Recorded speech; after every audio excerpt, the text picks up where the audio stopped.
TVT au cœur de l'information.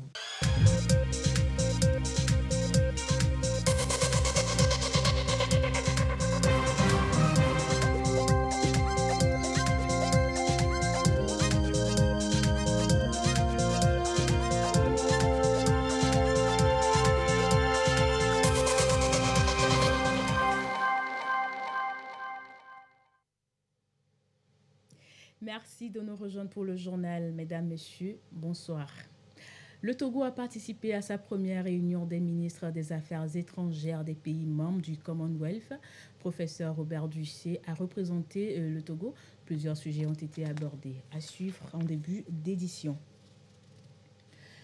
Prochain recensement électoral au Togo, c'est pour bientôt. La Commission électorale nationale indépendante s'assure que le matériel est en bon état et le personnel technique compétent, ceci à travers un exercice de simulation à suivre dans ce journal. Et puis cette démarche de plus pour améliorer l'employabilité des jeunes au Togo. Il est question de leur inculquer les techniques de recherche d'emploi. C'est une initiative de la Fondation Piscaré à suivre dans le courant de cette édition. C'était les titres de cette édition. Bienvenue, voici le journal. Première participation du Togo à la rencontre des ministres des Affaires étrangères des pays membres du Commonwealth. Professeur Robert Dussé y était. La rencontre a permis aux ministres des États membres d'échanger sur les défis communs et d'envisager des stratégies communes à mettre en œuvre pour renforcer la résilience des pays. Todo Aré. Le Togo fait ses premiers pas au rendez-vous des pays du Commonwealth. La 22e réunion des ministres des Affaires étrangères. Le pays est représenté par le chef de la diplomatie togolaise, le professeur Robert Dussé. Sujet commun à tous les États présents, la sécurité des biens et des personnes, la résilience face aux effets des différentes crises. Le terrorisme en est un et gagne du terrain dans la sous-région ouest-africaine. Le Sahel est sous menace sécuritaire. Des défis qui ne passent pas inaperçus à cette 22e réunion. Des actions communes pour préserver la paix et la stabilité sont discutées entre ministres des Affaires étrangères. Et sur place, le Togo partage ses expériences, des initiatives prises pour restreindre le mouvement des terroristes. Le ministre Dussé sollicite l'appui du Commonwealth aux États concernés. Sont aussi évoqués le financement climatique pour la durabilité environnementale, le commerce intracommunautaire et la connectivité numérique pour la relance économique. Les questions de sécurité alimentaire et énergétique faisaient également partie des discussions des ministres. Par sa participation, le Togo confirme ainsi sa vision de diversifier son partenariat et de saisir de nouvelles opportunités commerciales, politiques et diplomatiques dans le Commonwealth. Les choses se précisent pour le prochain recensement électoral au Togo. La Commission électorale nationale indépendante CENI teste les kits électoraux ainsi que le personnel technique. Exercice mené ce vendredi sur le site de la foire Togo 2000 et suivi de bout en bout par le président de la CENI. C'est pour s'assurer que le matériel à déployer est en bon état. Écoutez-la. Adjo, informaticienne, fait partie des toutes premières personnes à se soumettre au test des équipements à déployer dans le contexte du recensement électoral prochain au Togo. Elle parcourt toutes les étapes du processus. Renseignement de la fiche d'identité, empreinte digitale, prise de photos, et c'est fait. Adjo a sa carte d'électeur, plutôt le spécimen. La simulation vise à s'assurer non seulement du bon état des kits, mais aussi de la rapidité des opérateurs de saisie et des techniciens. Cette opération a deux volets. Le premier volet, c'est le volet sécuritaire, c'est-à-dire que nous vous avons montré comment donner des accès sécurisés aux machines, aux utilisateurs, ainsi qu'aux membres des CLC. Et le deuxième volet, c'est le volet recensement. On vous a montré comment on peut recenser un requérant jusqu'à lui délivrer une carte d'électeur.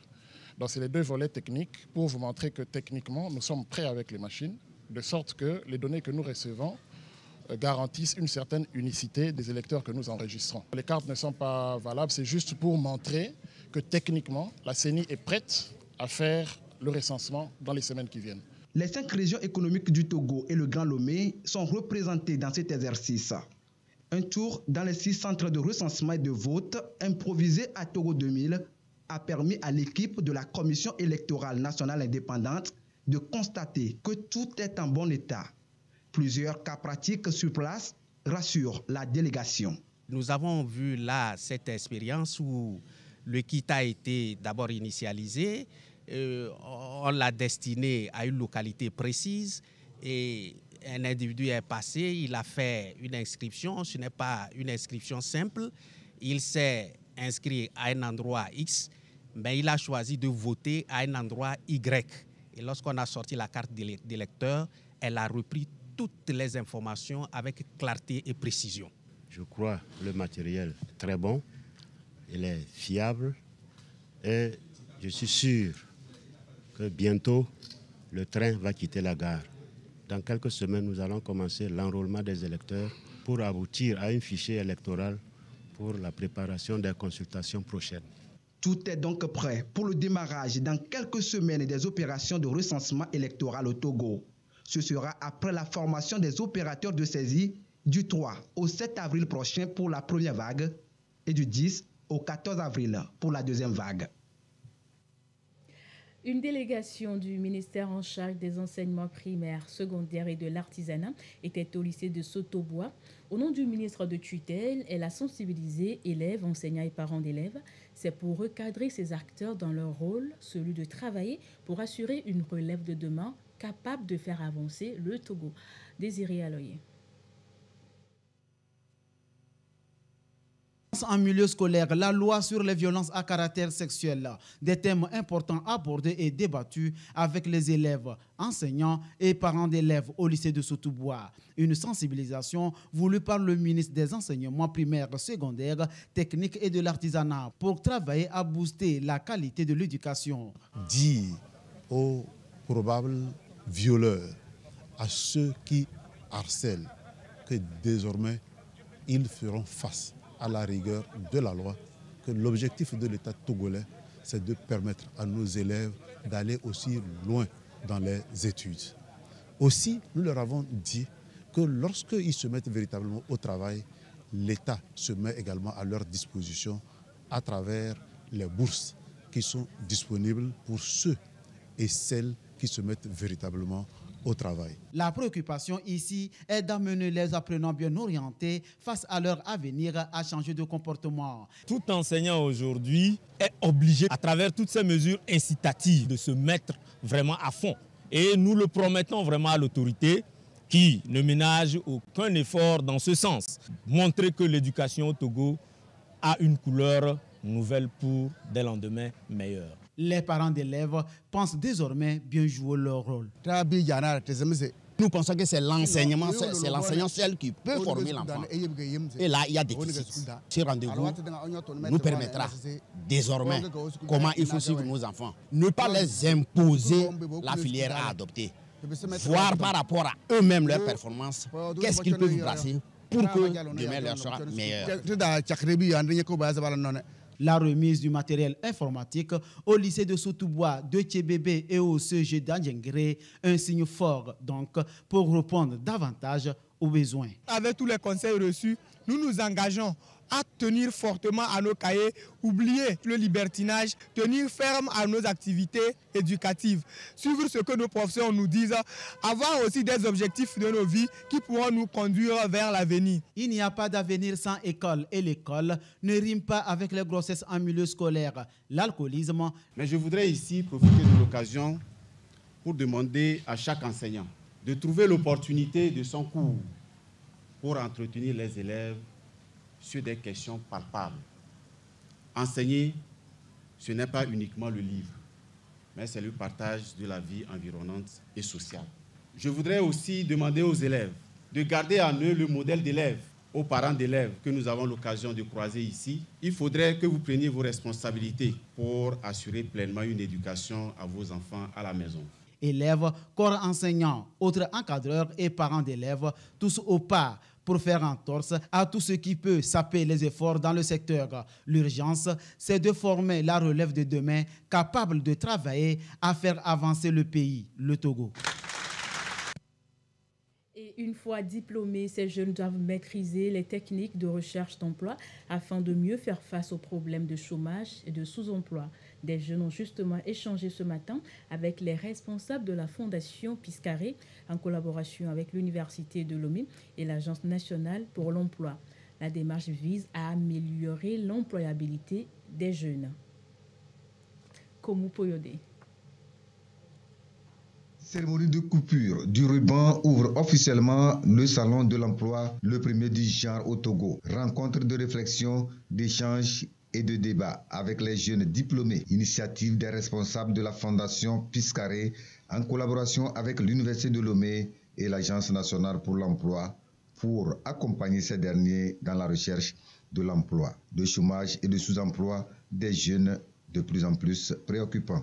Ce que nous voulons, c'est de leur donner les conseils nécessaires, mettre les moyens qui permettent de lancer leurs efforts. Et c'est pour ça que nous avons choisi les organes de l'État qui travaillent dans le domaine. Vous avez le FAEJ, par exemple, qui travaille dans le domaine.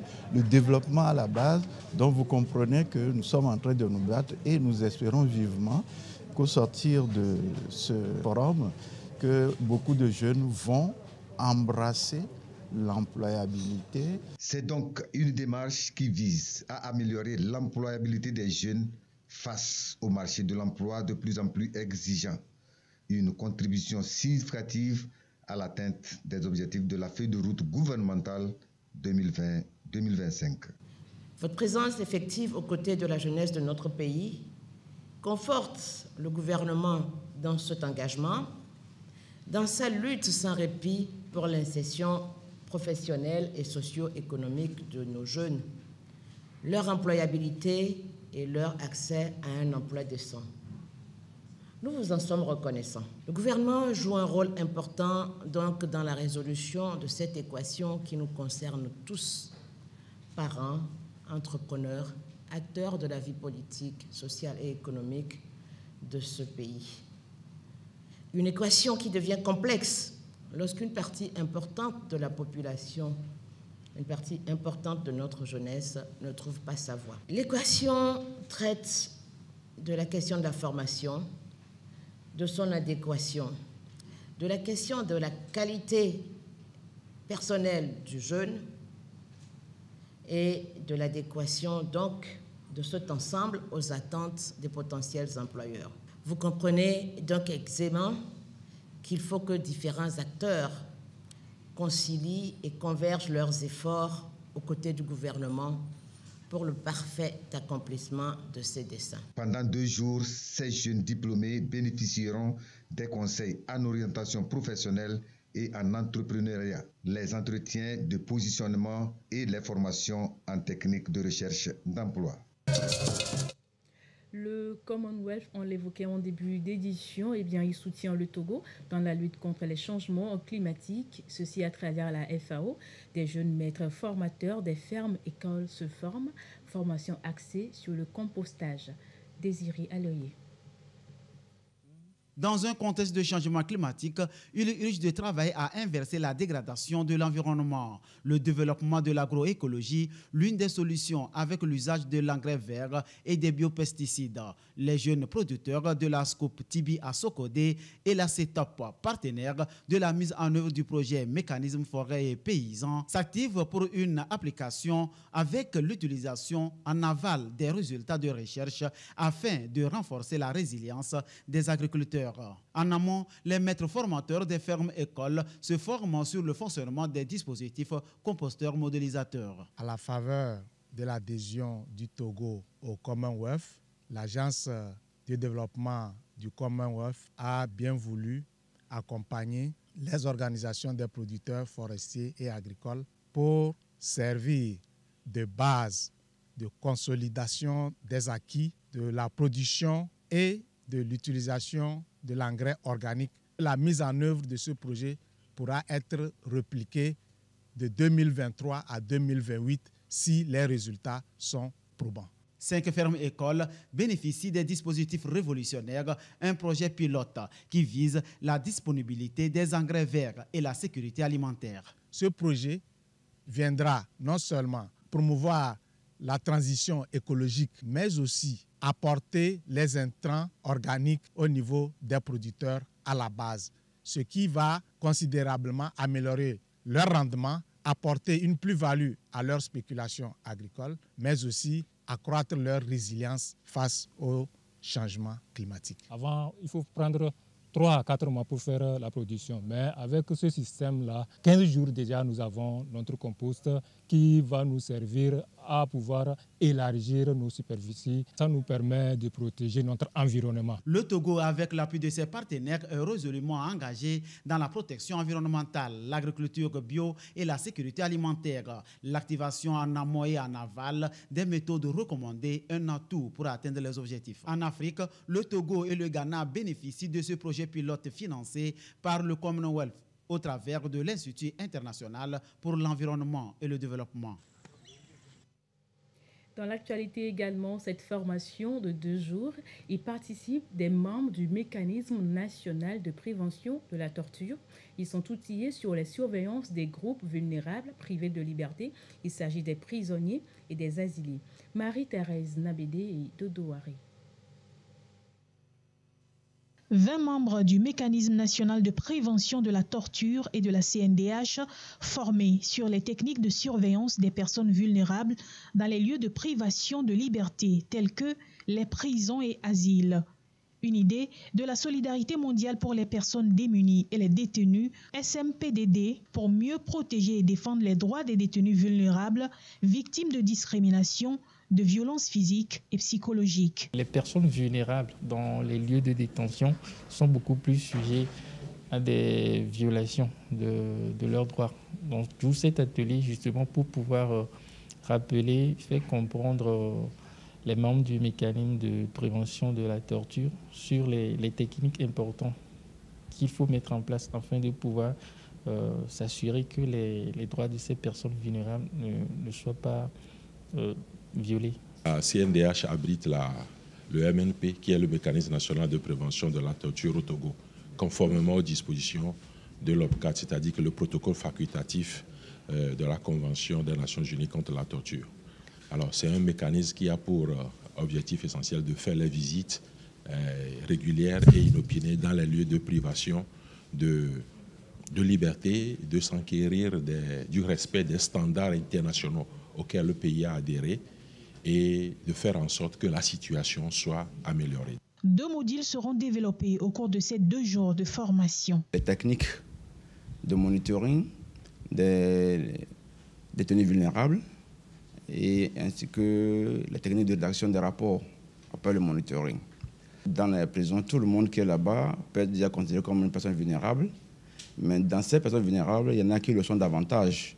C'est l'exemple des mineurs, l'exemple des femmes, l'exemple des LBGT, l'exemple des migrants, l'exemple des étrangers qui sont dans les prisons.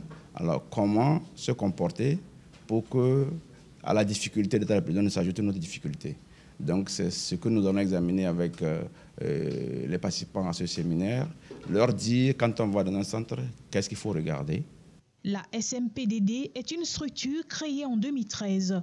Dans le milieu carcéral, ses actions sont axées sur la promotion et la protection des droits des personnes détenues et l'amélioration des conditions de travail du personnel pénitentiaire.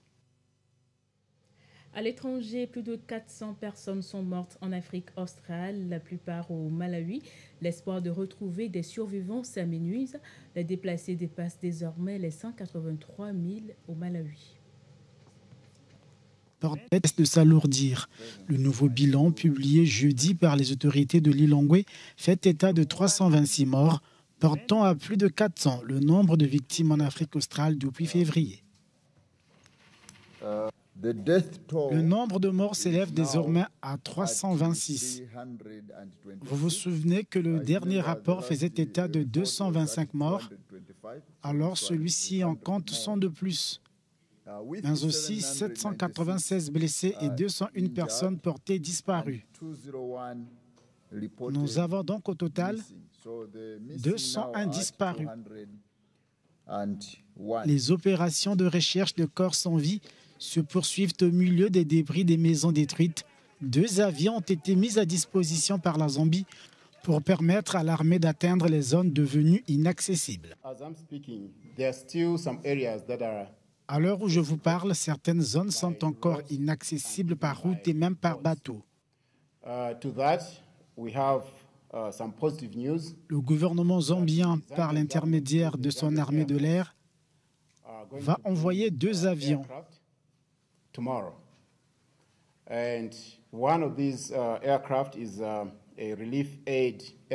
Un appareil d'aide humanitaire et un hélicoptère Mi-8 pour les zones difficiles d'accès.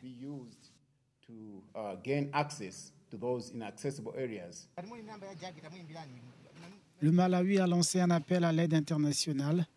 Le Mozambique, autre pays touché par le cyclone Freddy, vient aussi de solliciter l'assistance de la communauté internationale. Toujours à l'étranger, en bref, le sommet de la CEMAC, c'est la 15e conférence des chefs d'État de la communauté économique et monétaire de l'Afrique centrale. Elle se déroule au Cameroun. Les présidents de la sous-région ont répondu à l'invitation de leur homologue camerounais Paul Biya. Il est question de faire de la CEMAC en 2025 un espace économique intégré, émergent où règne la sécurité, la solidarité et la bonne gouvernance. Une loi anti-LGBT de nouveau à l'ordre du jour en Ouganda. 6 hommes ont été arrêtés pour pratiques homosexuelles. Le président ougandais qualifie les homosexuels de déviants. Face à l'homosexualité, Yoweri Museveni décide de serrer la vis. Le président ougandais a réclamé une enquête médicale sur la pratique alors que le Parlement de son pays s'apprête à voter un projet de loi anti-LGBTQ jugé très répressif. Il veut comprendre le sens de cette orientation sexuelle. Les homosexuels sont une déviation de la norme.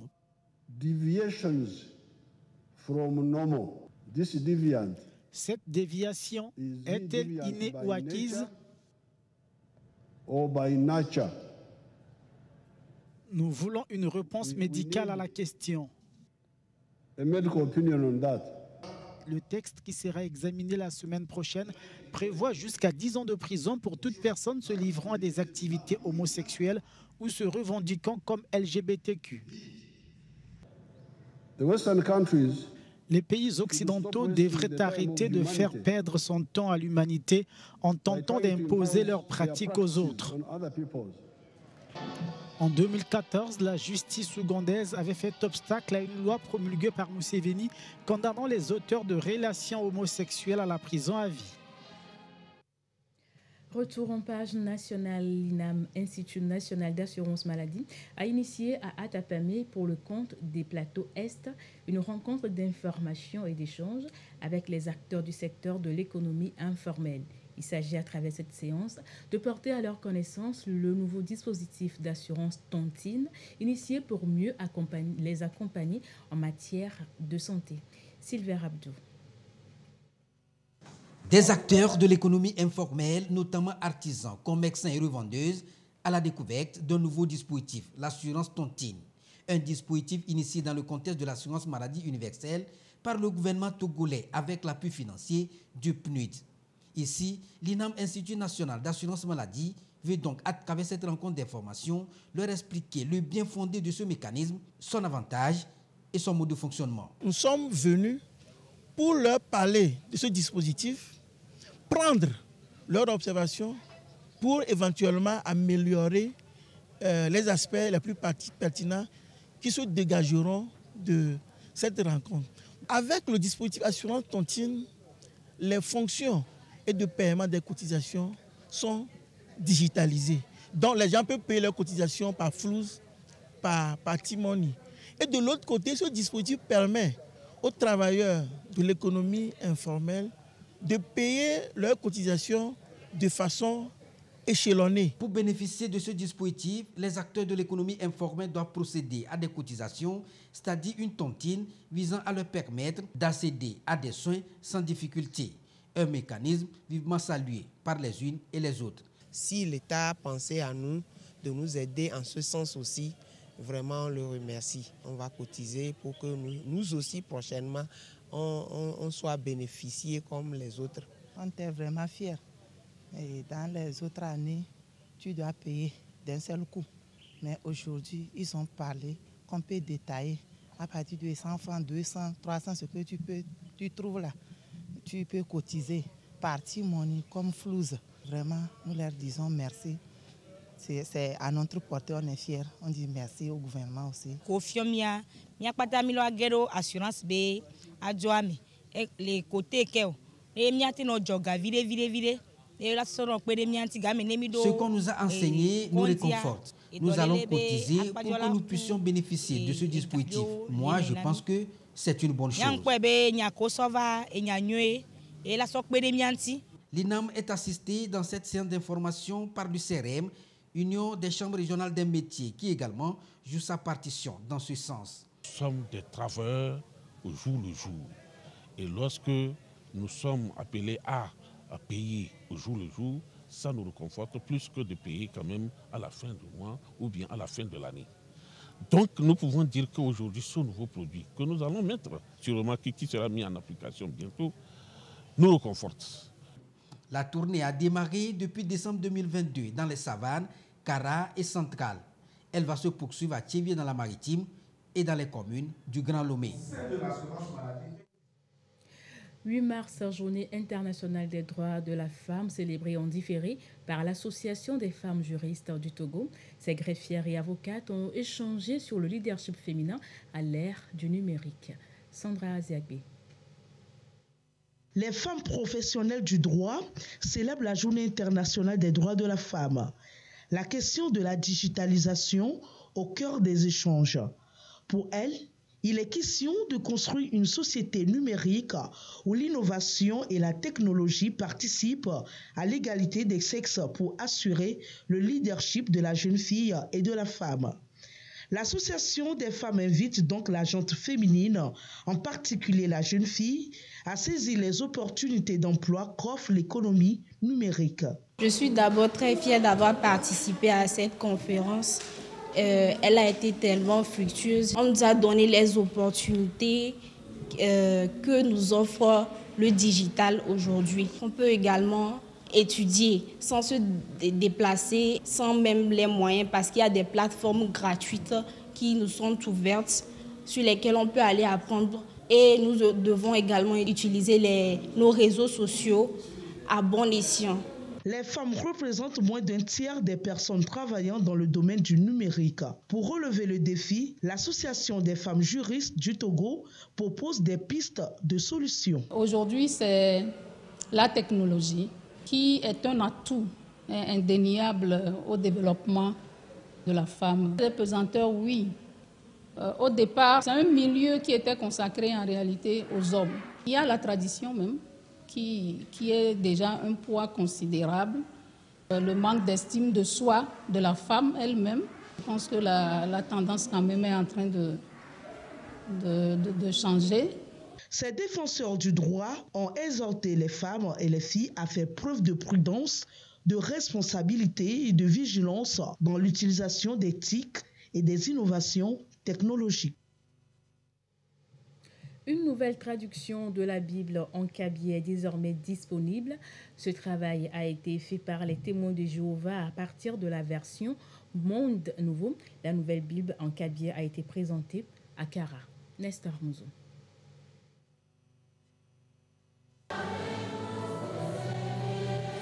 Événement spécial au Palais des Congrès de Kara pour les témoins de Jéhovah.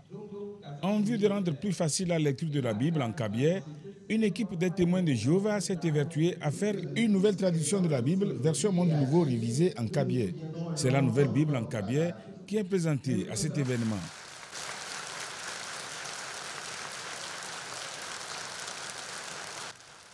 Le 12 mars 2023 constitue donc une date importante dans l'histoire des témoins de Jéhovah du Togo. Elle marque une étape cruciale dans l'œuvre d'éducation biblique et d'enseignement, surtout dans la langue kabylie. La Bible est notre principal outil d'enseignement. Donc, avec l'apparition de cette nouvelle traduction de la Bible, le travail d'enseignement va prendre un nouvel essor dans la langue kabyé. La particularité de la nouvelle Bible que nous venons de faire paraître, c'est que c'est écrit en un langage courant, facile à lire et à comprendre pour le lecteur kabyé actuel.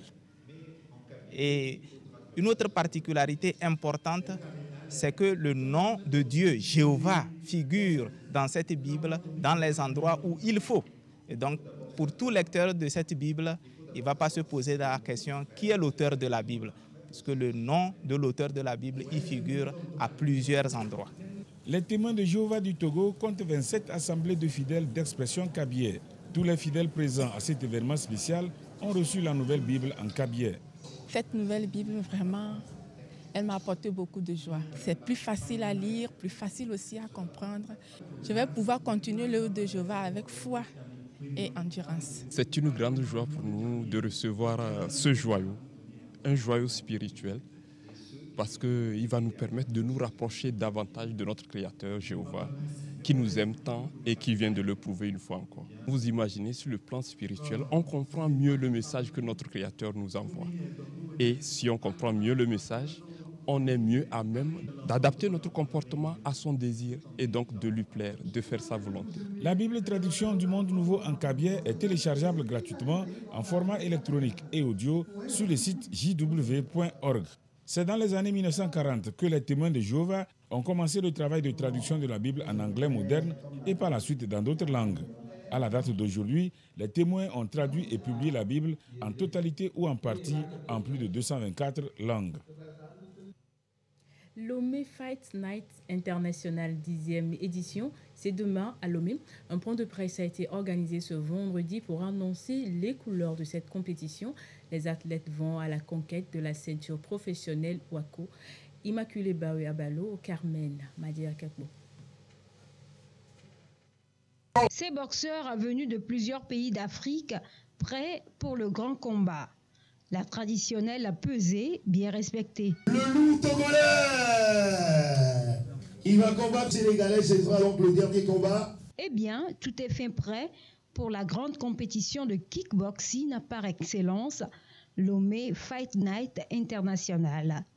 Un show de qualité qui sera marqué par des combats de haut niveau avec la remise de 3 ceintures à WACO. Aujourd'hui, ça donne une très belle vue sur le Togo et pour les athlètes togolais parce qu'ils seront vus sur le plan international et ils seront classés sur le plan mondial aussi. Kickboxing, c'est le pied-point en fait. Vous allez voir, les gens vont boxer, ils vont utiliser les coups de poing, ils vont utiliser les genoux, ils vont utiliser les pieds. La particularité de cette 10e édition, c'est la reconnaissance de ce gala de boxe professionnel par WACO, World Association of Kickboxing Organization. Ces ceintures sont des ceintures professionnelles qui permettront justement aux athlètes togolais qui s'y gagnent d'être dans le ranking mondial de la WACO Pro, ce qui leur permettra plus tard de rencontrer d'autres continents et d'être reconnus comme athlètes de haut niveau. Il va y avoir 7 combats, dont 3 ceintures WACO Pro Afrique et les 4 autres seront des super fights. Togocom est le sponsor officiel de cet événement. Lomé Fight Night International 10e édition promet d'offrir un spectacle inédit aux amoureux de la boxe. Rendez-vous ce samedi 18 mars à l'hôtel Onomo à partir de 19h pour une soirée inoubliable. Avant de nous quitter, sachez qu'après 3 semaines de compétition acharnée, la 37e édition du championnat militaire et paramilitaire de football, édition 2023, a connu son apothéose ce vendredi au stade municipal de Lomé avec le sacre de la police nationale, une victoire remportée 2-0 face à la gendarmerie nationale. Et nous y reviendrons dans nos éditions ultérieures. Ainsi s'achève votre journal préparé par l'ensemble de la rédaction et de la réalisation. Merci à vous de l'avoir suivi. Bonne soirée chez vous en compagnie des programmes de la télévision togolaise. Au revoir.